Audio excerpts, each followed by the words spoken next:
Bonsoir à toutes et à tous, bienvenue sur Sport 8. Je suis ravi de vous retrouver pour ce nouveau numéro. On va parler de sport ici en Savoie-Mont-Blanc. Et ce soir, gros focus sur le squash en Haute-Savoie, très précisément, avec mon invité Coralie Segers. Coralie, bonsoir. Alors vous êtes là pour nous parler de l'Open PSA qui s'est déroulé ce week-end. Avant de commencer justement, avant de parler squash, on va parler de sport d'hiver. C'est la fin de la saison, saison de Coupe du Monde qui se termine, Coupe du Monde de ski alpin notamment, avec les finales qui ont eu lieu du côté des États-Unis, du côté d'Aspen, avec le géant. Et sans surprise chez les hommes, c'est Marcel Hirscher qui remporte le gros globe de cristal pour la 6e année consécutive. Rendez-vous compte de la performance de l'Autrichien. Belle performance également pour Mathieu Fèvre qui se classe 3e de ce dernier géant, donc du côté d'Aspen, et qui finit 2e du classement en géant devant Alexis Pinturo. Je vous propose d'écouter Mathieu Fèvre, le Français, qui revient sur cette belle fin de saison et cette belle Coupe du Monde. Ouais, je suis réellement content de finir sur cette note-là. Comme l'année dernière, je finis sur une 3e place, sauf que j'étais pas dans la même position après la première manche.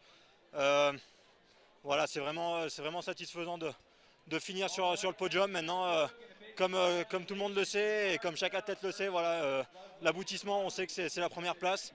Mais je suis réellement content de voir que ça progresse par rapport à la saison dernière. J'ai eu quelques courses un petit peu plus compliquées. Il n'empêche que j'ai rarement quitté le top 5, voilà, ou le top 10 en tout cas. Donc je suis content de tout ça et puis de réussir à tenir toute une saison un niveau de performance assez élevé. Je suis réellement satisfait avec ça. J'ai volé aucune course, à chaque fois je suis allé les chercher. On le sait qu'avec le niveau qu'il y a en ce moment en géant, il ne faut absolument pas se poser de questions. Et encore sur la dernière manche, dans la manche, je me disais voilà, il y a vraiment beaucoup de fautes, mais il faut croire que j'en voyais assez pour aller vite. Encore une fois, superbe saison pour nos Français en Coupe du Monde. On rappelle Alexis Pinturo qui lui termine 4e du classement général du Gros Globe, remporté par Marcel Hirscher. Chez les dames, c'est l'américaine Mikaela Shiffrin qui remporte le Gros Globe. Mais on signalera surtout le Globe de géant remporté par Tessa Worley. La Bernardine, vainqueur de 3 géants cette année et championne du monde, a donc réalisé la meilleure saison de sa carrière. Félicitations à elle. Je vous propose de l'écouter bien sûr, Tessa Worley. Ouais, c'est incroyable, c'est une saison incroyable. J'ai tout ce dont je rêve. C'est vrai que voilà, il y a un an encore, si on m'avait dit ça, j'aurais peut-être pas cru. Mais voilà, j'ai toujours continué à travailler, j'ai toujours continué à essayer d'être meilleure. Je voulais faire partie des meilleures du monde, mais là, je suis la meilleure du monde cette année et c'est incroyable. L'année prochaine, c'est l'année prochaine, mais c'est sûr que j'ai déjà envie de savourer complètement cette saison. Elle est magnifique et voilà, maintenant, je vais pouvoir relâcher aussi un petit peu la pression. Mais c'est sûr que j'ai encore envie de plus et il y a des belles saisons qui s'annoncent. Voilà pour le ski alpin, on parle biathlon avec encore une fois à l'honneur Martin Fourcade qui a tenu à terminer cette saison comme il avait commencé, c'est-à-dire par une victoire. C'était du côté d'Oslo en Norvège. Il a donc remporté une 14e victoire cette saison, record absolu bien évidemment.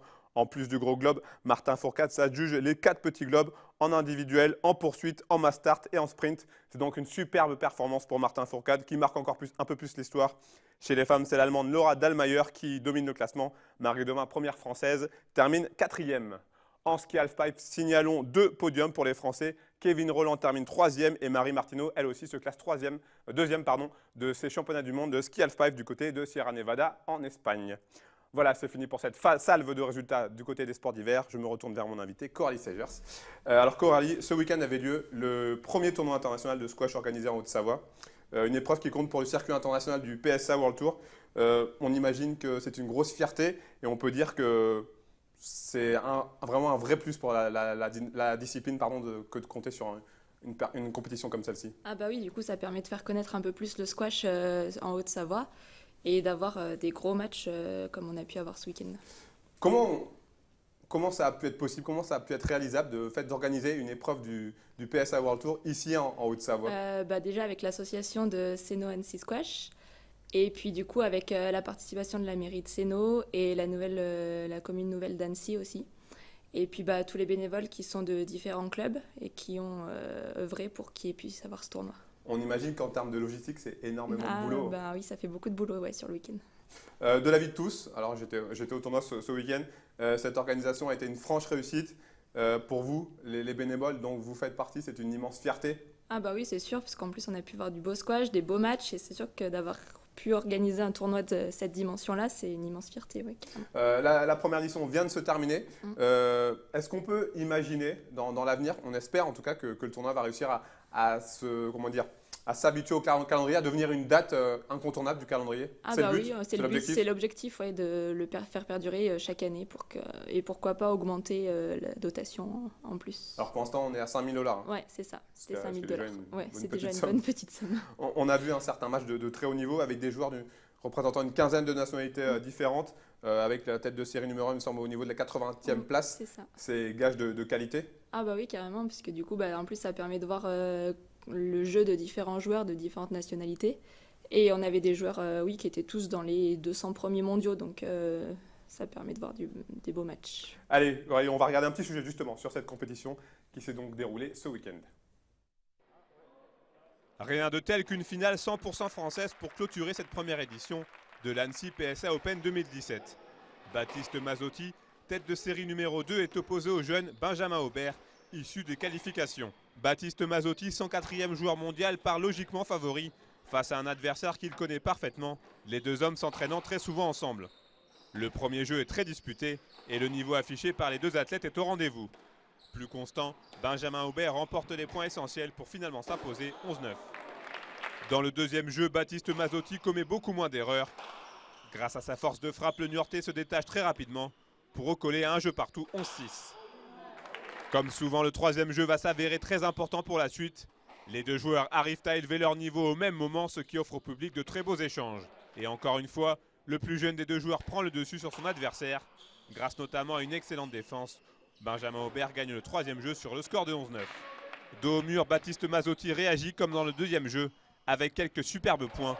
On pense alors assister à un cinquième et dernier jeu décisif.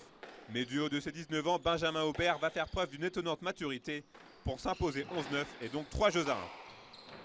Pour le jeune Provençal, il s'agit là du premier titre sur le circuit professionnel. Jouer cette finale contre un de mes meilleurs potes, qui est un peu mon mentor. Hein. Donc ça fait vraiment plaisir. Premier titre dans le circuit pro. J'espère que ce ne sera pas le dernier. Je ne pensais pas du tout aller jusque-là, quoi. Enfin, je me suis surpris, quoi, et franchement, je suis vraiment content. Ouais. Pour Baptiste Mazzotti, la malédiction en finale continue, avec une 7e défaite en 8 rencontres. C'est souvent, quand je joue les finales, j'ai du mal à me libérer, à appréhender les matchs. Mon approche de match est toujours un peu délicate par rapport aux autres matchs. Je perds 3 jeux 11-9 en faisant 5 ou 6 fautes directes dans chaque jeu. Je perds, donc c'est difficile de gagner le jeu. Ce premier Annecy PSA Open s'achève donc avec un bilan plus que positif. Et on attend déjà avec impatience la deuxième édition. Coralie, on l'a vu dans le sujet, 2 Français en finale, c'est toujours une très très bonne nouvelle pour les organisateurs. Ah bah oui, carrément, c'est une très bonne nouvelle. Et puis du coup, ça permet de faire connaître un peu plus les joueurs français. Et puis à ce niveau-là, c'est assez rare d'avoir 2 Français en finale. Donc là, c'est sûr que c'était une bonne chose. 2 Français qui en plus se connaissent parfaitement, ne sont pas des partenaires d'entraînement. Oui.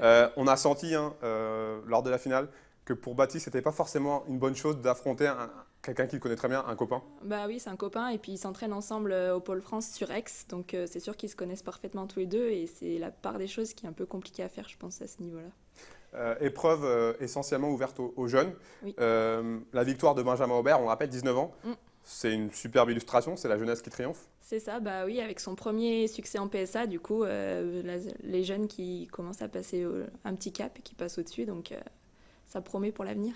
C'était également une des priorités de ce tournoi, il me semble, la promotion, la mise à l'honneur des jeunes de la région. Exactement, parce que du coup, en même temps, il y a eu un tournoi jeune qui a eu lieu samedi, donc avant les demi-finales, donc ça a permis aux jeunes de pouvoir jouer avec...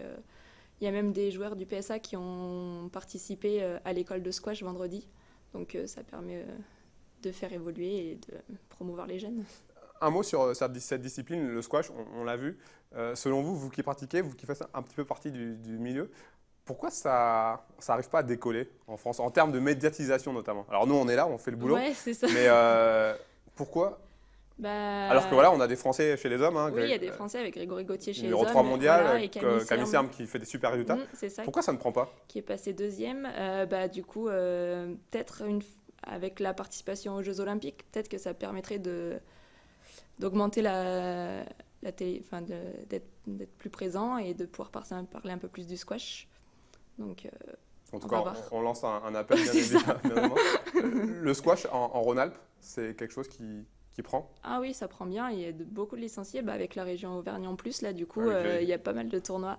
Vous avez raison, vous reprendrez Auvergne-Rhône-Alpes. C'est ça. Donc du coup, oui, ça prend bien ouais, en Rhône-Alpes. Bon, dernière question. On imagine que vous signez pour une deuxième édition. Ah bah carrément. Oui, oui, avec grand plaisir. Merci en tout cas Cory pour votre venue et évidemment longue vie au PSA Open Annecy.